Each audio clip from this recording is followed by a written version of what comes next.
Well, Chuck sat behind the nerd herder desk, having worked his way up through the ranks. Actually, it's just a simple transfer, lucky prick, to supervisor again. Just so happened that the Los Angeles branch was in desperate need of a supervisor and assistant manager. And what two nerds fit the bill better than Chuck and Morgan?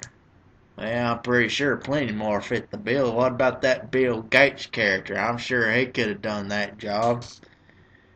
He had to get used to the whole new hierarchy since he was no longer the fearless leader, but now referred to as a probie, which likely stemmed from the fact that he worked much like McGee did on that NCIS show that the wife liked so much.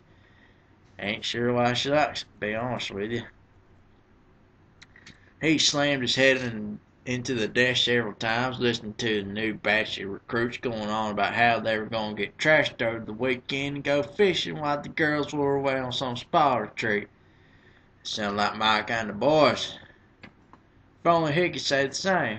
He stared down at the wedding rings longingly, wishing she was still there, that she could walk into the room at any minute like she used to and sweep him off his feet. Dang, she must have been a big girl. Maybe she would some day, but for now he wasn't even sure she was still alive. He hadn't seen or heard from her in several months, so he wasn't aware of her existence. Every so often Casey would text him and drop hints that he'd seen the blonde bombshell, but otherwise there's no indication of her existence. Once so easy to fool his mind into believing the same. Like I said, that's what we got drinking for. Morgan sauntered up to the desk and rang the bell, to which Chuck put his hand over Morgan's and glared up at him. Do it again and I want to shove that bell into a place that ain't seen sunlight since you moved Bryson College. Sound like them boys had a wild time, he replied later sardonically before moving his hand back under his head. Don't know why you want what you want, Morgan, but I'm positive it can wait until my pity party's over, okay? Stop raining on my already glooming parade. Morgan bit his lip and held up a hand. You feeling like Froyo? I'm feeling Froyo. Last place I want to go right now is where she used to work. Are you trying to get me to commit suicide? He tried to think of something else, but every time he looked up at the window, perfectly positioned headlong of the desk, he imagined her walking through the doors in her orange uniform, smiling at him like he was the best thing in the world. No, you know what? I made her love me once. I can make her love me again, right? Morgan fist pumped air. That's the Chuck I know and love. He grabbed his friend by the arm and pulled. Come on, Froyo, on me. I promise. You won't have to see her while we're there.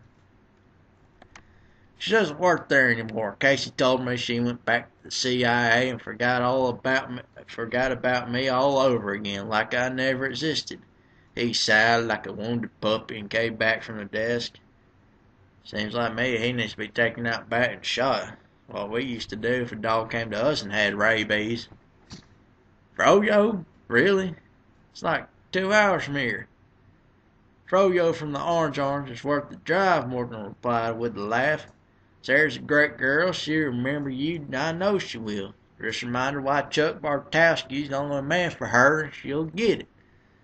Yeah, right, his voice dropped into a whisper. The guys here think my wife is on vacation with her parents for a while. Don't tell them otherwise. Oh, dude, I got your back, Morgan replied with his usual I won't tell but secretly will for a nominal fee voice. I like this Morgan character. He got it going on. Sucker knows how to make some money. They arrived at the Orange several hours later as well, and well into Chuck's shift had written it off as his off-site install. The lanky man stopped on the doorway, watching the customers inside. There's a blonde at the table, her back turned to the door, staring at the ceiling for what seemed like an eternity. He barely registered who she looked like. Morgan, I can't go in there. She looked just like Sarah. Morgan froze, watching the blonde. It is Sarah. Well, hot damn.